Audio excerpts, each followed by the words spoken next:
प्रयागराज के महाकुंभ से बहुत ही खूबसूरत और दिल को मोहने वाली तस्वीरें सामने उभर कर आ रही हैं। वैसे तो मैंने फैसला किया था कि महाकुंभ पर मैं कोई शो नहीं करूंगा, मगर कुछ जो तस्वीरें वहां से उभर कर आ रही हैं वो बहुत ही चिंताजनक हैं। वहां पर हिंदू राष्ट्र का प्रारूप तैयार हो रहा है, मगर महाकुंभ में आसाराम जैसे बलात्कारी को भी जगह मिल रही है। सबसे बड़ी बात, वहां पर कई ऐसी तस्वीरें सामने उभर कर आ रही हैं जिसका आध्यात्म धर्म से कोई लेना देना नहीं है। मैं उसकी चर्चा करूंगा, मगर अखिलेश यादव, उत्तर प्रदेश के पूर्व मुख्यमंत्री अखिलेश यादव भी कुंभ में डुबकी लगाने के लिए पहुंचे। सवाल यह किया जा रहा है कि क्या अखिलेश की डुबकी पूरे मुख्यमंत्री आदित्यनाथ के मंत्रिमंडल की जो डुबकी लगी थी उस पर भारी साबित हुई है। यहां पर देखिए दोस्तों, अखिलेश यादव डुबकी लगाते हुए, उनकी यह तस्वीर सामने उभर कर आ रही है। साथ ही अखिलेश यादव ने वहां मौजूद कई संतों से मुलाकात की।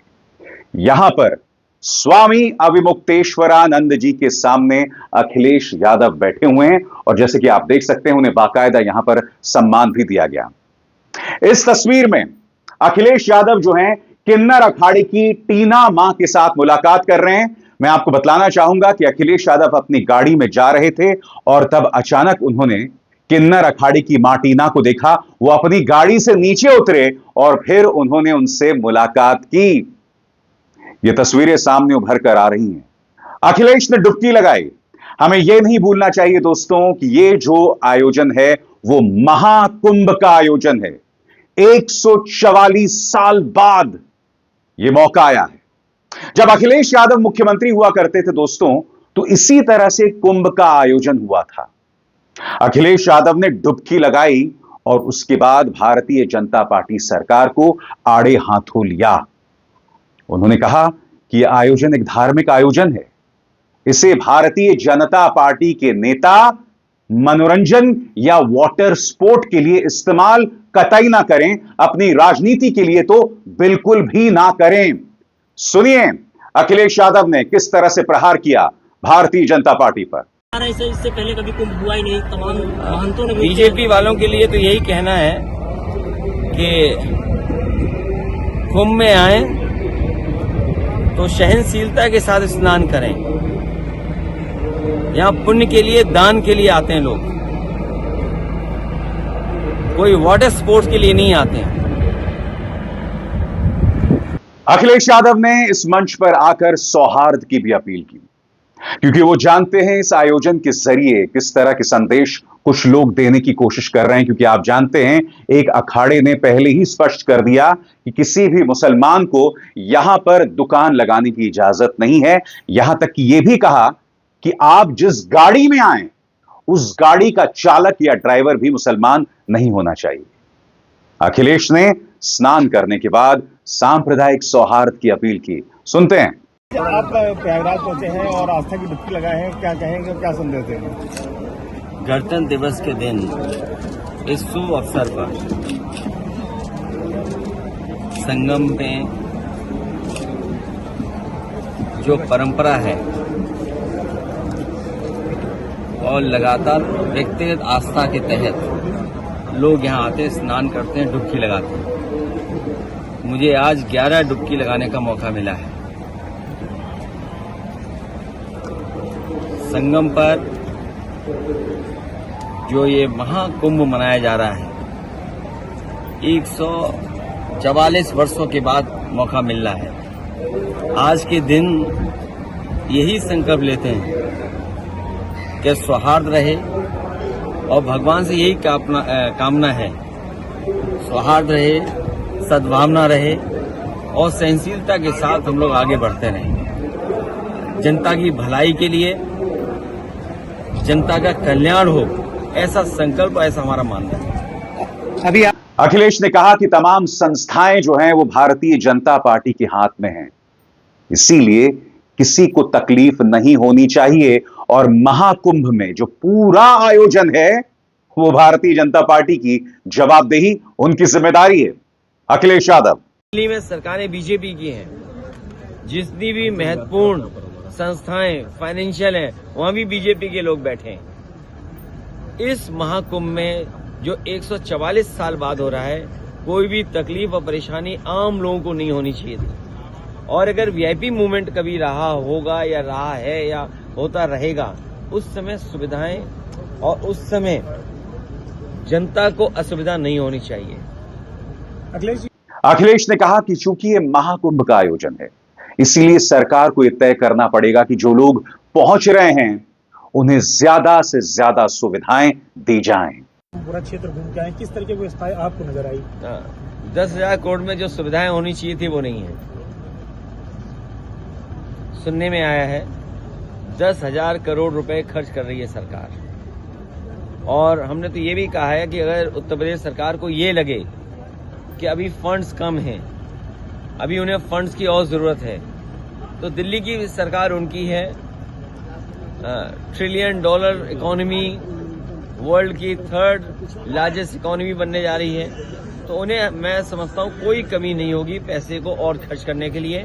जो गरीब लोग चल कर के आ रहे हैं, दूर दूर से आ रहे हैं, उन्हें सुविधाएं ज्यादा से ज्यादा सरकार दे। मौनी अमावस्या भी है, भारी भीड़ इलाहाबाद के अंदर है इस वक्त। इलाहाबाद, प्रयागराज, आसपास, इसीलिए मैंने कहा सरकार अगर ये दावा करती है कि 144 साल बाद सबसे व्यवस्थित महाकुंभ करने जा रहे हैं, तो गरीब को तकलीफ नहीं होनी चाहिए। गरीब की आस्था, आम लोगों की आस्था, उसका ध्यान रखते हुए सरकार को पूरी सुविधाओं का इंतजाम करना चाहिए। 10-10 किलोमीटर न चलें, कम से कम किलोमीटर चल करके उनको संगम में स्नान करने का मौका मिल जाए। जैसे कि आप जानते हैं दोस्तों, महाकुंभ से हिंदू राष्ट्र कैसा हो, इसका प्रारूप भी जारी किया गया है। सबसे बड़ी बात मेरा हमेशा से मानना रहा है कि जो धार्मिक आयोजन होते हैं, जो आध्यात्मिक आयोजन होते हैं, वहां राजनीति की मौजूदगी बिल्कुल नहीं होनी चाहिए। मगर आप जानते हैं कि महाकुंभ के बहाने भारतीय जनता पार्टी किस तरह से राजनीति कर रही है। मैं नहीं भूला हूं दोस्तों, अभी हाल ही में फिटजी जो है, यानी कि आईआईटी के जो परीक्षाओं के लोग तैयारी करते हैं, वो फिटजी कई जगहों पर बंद हो गई। मध्य प्रदेश के एक मंत्री वहां पहुंचे थे, उनसे सवाल किए जा रहे थे, तो उन्होंने कहा कि मैं यहां धार्मिक आयोजन के लिए आया हूं, मैं इन सवालों का जवाब नहीं दूंगा। सबसे बड़ी बात, एक मंत्री का धर्म होता है जनता के मुद्दों के प्रति जवाबदेह रहना, मगर एक धार्मिक आयोजन के बहाने यह शख्स सवालों के जवाब नहीं दे रहा है। आज मैं पूरे सम्मान के साथ, पूरी तरह से सिर झुकाकर अपने साधु संतों से जानना चाहता हूं कि क्या इस हिंदू राष्ट्र में जवाबदेही नाम की कोई चीज नहीं है? क्या हिंदू राष्ट्र में हमारे राजनेताओं की कोई जवाबदेही नहीं है? हमारे साधु संतों को सचेत रहना पड़ेगा कि इस महाकुंभ का आयोजन किसी भी सूरत में राजनीति के तौर पर इस्तेमाल ना हो। और कई ऐसी तस्वीरें सामने उभर कर आ रही हैं जो बहुत चिंताजनक है। सबसे बड़ी बात, आसाराम को लेकर बाकायदा ये तस्वीरें, ये वीडियो देखिए, 14 सेकंड का वीडियो है दोस्तों, जिसे कांग्रेस के प्रवक्ता अतुल लोंधे ने अपने Twitter social media handle x पर जो है वहां पेश किया है। मैं तमाम साधु संतों से अपील करना चाहता हूं, इस व्यक्ति पर बलात्कार और हत्या के आरोप नहीं, आरोप सिद्ध हो गए हैं, यह व्यक्ति गुनहगार है। क्या हमारे हिंदू राष्ट्र में एक बलात्कारी के लिए जगह है? बताइए। क्या हमारे साधु संतों ने इस तस्वीर का विरोध किया जब इस तरह से बाकायदा उनकी तस्वीरें लगाई गई थी? क्योंकि आसाराम पर जो आरोप है, वो आरोप हिंदू महिलाओं के यौन शोषण का है, उनके साथ बलात्कार को लेकर है। सबसे बड़ा प्रश्न, क्या हिंदू राष्ट्र में ऐसे लोगों के लिए जगह बनी रहेगी? इसके अलावा दोस्तों कई और तस्वीरें भी सामने उभर कर आ रही हैं। मसलन ममता कुलकर्णी, एक जमाने की अभिनेत्री, उन्हें महामंडलेश्वर बना दिया गया है किन्नर अखाड़े की। सबसे बड़ी बात, ममता कुलकर्णी का एक इतिहास रहा है, एक विवादास्पद इतिहास, एक इतिहास जिसमें उनके जो पार्टनर थे, उनका जो नाता ड्रग्स के साथ था, ड्रग कार्टेल के साथ था। एक सीधा सा सवाल, क्या हमारे हिंदू राष्ट्र में ऐसे लोगों का सामान्यकरण किया जाएगा, नॉर्मलाइजेशन होगा? यह सवाल भी तो पूछा जाना चाहिए ना। यह सवाल हमारे साधु संत क्यों नहीं उठा रहे हैं? मैं ये नहीं कहता हूं कि सभी ये सवाल नहीं उठा रहे हैं। स्वामी अविमुक्तेश्वरानंद, जिनके लिए मेरे मन में बेतहाशा इज्जत है, उन्होंने कहा था इन वीआईपी घाट्स की क्या जरूरत है। न्यूज को दिए गए इंटरव्यू में सुनिए उन्होंने क्या कहा। देखिए, आप लोगों ने तो वीआईपी गेट वीआईपी घाट बना दिया। जब से सरकारी व्यवस्था हुई, आज हम गए थे, कहा गया कि ये वीआईपी घाट बन गया, लेकिन हमारे धर्म के अनुसार वीआईपी घाट नहीं हो सकता है। यहाँ कौन वीआईपी है? माँ की गोद में कोई वीआईपी होता है? एक माँ के 2 बच्चे हों, एक पियून बन जाए और एक जज बन जाए, तो माँ की दृष्टि में दोनों अलग हो जाएंगे। यानी कि मुद्दे उठा रहे हैं स्वामी अविविक्तेश्वरानंद, और बात यहां नहीं रुकती। इनसे एक पत्रकार ने यह सवाल पूछा था कि स्वामी जी, आप तो इस सरकार के क्रिटिक हैं, आलोचक हैं, तो कितनी खूबसूरत बात कही थी स्वामी जी ने। और मैं उम्मीद करता हूं कि जो पैमाने स्वामी जी ने स्थापित किए हैं, इन पैमानों का अनुसरण सभी करेंगे। इन्होंने कहा था, भाई अगर आप एक सरकार को चुनते हैं तो आपको उसका आलोचक बनना पड़ेगा, आप अंधभक्त नहीं बन सकते। सुनिए कितनी खरी बात कही थी उन्होंने। आप तो सरकार के क्रिटिक माने जाते हैं। नहीं, क्रिटिक नहीं है हम। सरकार, हर नागरिक को क्रिटिक होना पड़ेगा। सरकार जो है, आप जो आपको पसंद हो उसको सरकार में बनाइए, लेकिन बनाने के बाद क्रिटिक हो जाइए, क्योंकि आप अंधभक्त बने रहेंगे तो नहीं चलेगा। सरकार अच्छा करे प्रशंसा करिए, बुरा करे तो टोकिए, ये नियम है। तो जो भी काम कर रहा है, जैसे हम पीछे गाड़ी में बैठ जाते हैं, हमने चाबी दे दी ड्राइवर को कि बेटा आज से तुम ड्राइवर हो, गाड़ी का हिफाजत करना, चलाना। लेकिन जहाँ कहीं वो कट मारता है, हम बोलते हैं कि नहीं बोलते हैं? हमारा ही ड्राइवर है तो हम क्यों बोलते हैं उसको? चाबी दे देने के बाद क्यों बोलते हैं? क्वालिफाइड है, हमने नियुक्त किया है। उसी तरह से जैसे ड्राइवर को चाबी दे करके, नियुक्त करके, पीछे सीट में बैठ करके हम गाड़ी चलवाते हैं, वैसे ही सरकार है, हमने मत दे करके बनवा दिया। अब गड़बड़ करोगे तो टोकेंगे, रोकेंगे। ये नियम होना चाहिए, प्रत्येक नागरिक का नियम होना चाहिए, लेकिन ये तमाम तब सरकारें सही चलती हैं। इसके अलावा दोस्तों, आयोजनों में कई ऐसी तस्वीरें सामने उभर कर आ रही है, मसलन ये वीडियो जहां ये जो नगा साधु हैं या जो भी साधु हैं, ये आते जाते लोगों को मार रहे हैं।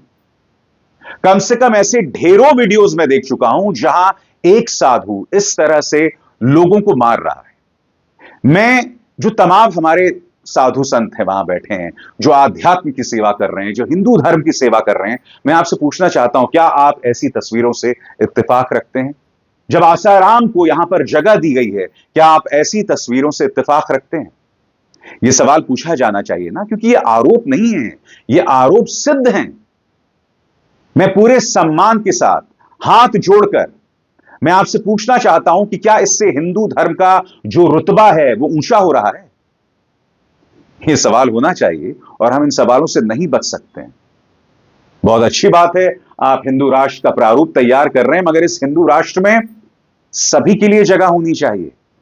ऐसा नहीं है कि अगर आप किसी और धर्म के हैं तो आपका जो दर्जा है वो एक दोयम दर्जे का हो जाए, आपका जो अस्तित्व है वो दोयम दर्जे के नागरिक वाला हो जाए। जी नहीं, भारत एक लोकतंत्र है, एक धर्म निरपेक्ष लोकतंत्र है जिसमें सबके लिए जगह है। मैं उम्मीद करता हूं कि हमारे साधु संत इस बात पर विश्वास करेंगे।